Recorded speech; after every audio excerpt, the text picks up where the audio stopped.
Hello friends, আমি চলে এসেছি আপনাদের ইউটিউব চ্যানেলের মিস বেবি। তা বহুত দিন আপনাদের সাথে কথা হয় না, দেখা হয় না। আপনারা কেমন আছেন বন্ধুরা? আমি খুবই ভালো আছি, আশা করি আপনারাও খুব ভালো আছেন। তা আমি আবার চলে এসেছি কিছুদিন। তো আজকে আমি তোমাদের কাছে কিছু একটা নতুন দেখাতে চলে এসেছি, দেখতে থাকো। এটা হচ্ছে বর্ধমান কালনা ডিস্ট্রিক্টের দিকে আমার ছোটো ননদের বাড়ি আছে, ওখানে আমি ঘুরতে গেছিলাম। তা ওখানে 108টা শিব মন্দির আছে, সেটাই আমি আপনাদের দেখাতে চলেছি। দেখতে থাকো, ভিডিওটা খুবই সুন্দর লাগবে, পুরোটা না দেখলে বুঝতে পারবে না। আর তোমরাও গিয়ে বেরিয়ে আসবে। এই যে মন্দিরটা দেখতেই পাচ্ছ সামনে যেটা গোল, ওটা পুরোটাই 108টা মন্দির আছে শিবের। আর পরপর করে সব লাইনে প্রত্যেকটা খুব একটা করে শিব আছে।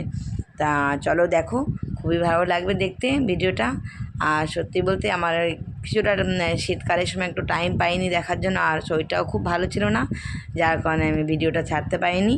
আমি আবার চলে এসেছি, তোমরা আবার নতুন নতুন ভিডিও দেখতে পারবে আর ভালো ভালো ভিডিও দেখতে পারবে। তা আমার চ্যানেলটাকে সাবস্ক্রাইব করতে কেউ ভুলবে না, সাবস্ক্রাইব করবে, লাইক করবে আর বেশি বেশি করে শেয়ার করবে। তা চলো দেখো, এটা হচ্ছে গেট। আর আমার স্বামী দাঁড়িয়ে আছে, আমার বড় ছেলে ছিল, আর ওই যাচ্ছে আমার ছোট ছেলে। আর এই যে মন্দিরটা দেখতে পাচ্ছ, পুরো চারিদিকে গোল করে বড় বন্ডিতে রয়েছে, সেটা প্রত্যেকটা খুব একটা করে শিব আছে, একটা করে সাদা, একটা করে কালো। আর পাশে যেটা দেখতে পাচ্ছ, ওটাও পুরো শিবের মন্দির। কেন 108টা তো একটু জায়গায় তো হয় না, অনেকটাই জায়গায় লাগে। তা দেখতে থাকো, সবাই যে পুজো দিচ্ছে আমি তোমাদের সবই দেখাবো। হয়তো পুরোটা দেখাতে পারবো না, কেন কি পুরো দেখাতে গেলে ভিডিওটা অনেকটা বড় হয়ে যাবে। তা ছোটো করেই কেটে নিয়ে দেখাচ্ছি আপনাদের।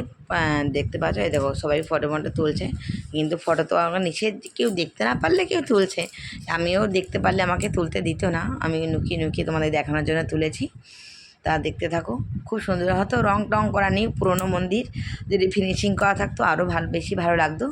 এই যে এটা সাদা আছে শিব, এর পরের রুমটা কিন্তু কালো আছে। প্রত্যেকটা খোপে একটা করে শিব আছে, সবাই পুজো টুজো দিচ্ছে। আর খুব ভালো লাগলো আমার ঘুরে। তা তোমরাও পারলে টাইম পেলে একবার ঘুরে আসবে। কালনায় 108টা শিব মন্দির আছে, ওখানে খুবই ভালো, দেখতেই পারো। এই দেখো এখানে কালো আছে, এরকম প্রত্যেকটা করে খোপে এক একটা করে সাদা, একটা করে কালো শিবলিঙ্গ আছে, দেখতে পারো। ওখানে আরও অনেক ঘুরের জায়গা আছে বন্ধুরা, তোমরা ঘুরবে, খুবই ভালো লাগবে। আর আমি এখানে একটা ফটো তুলেছিলাম, তোমাদের সাথে দেখালাম ছোট করে। আর এই যে ডবল গেট আছে এখানে, এখান থেকে আবার ঢুকে ওই পাশে ওইগুলোও আছে, দেখতে পারবে। তা ভিডিওটা দেখতে থাকো, খুবই ভালো লাগবে। আমি আগে পুরোটাই দেখাচ্ছি, হয়তো বলছি না। তা খুব ভালো লাগবে ভিডিওটা। Bye, tata.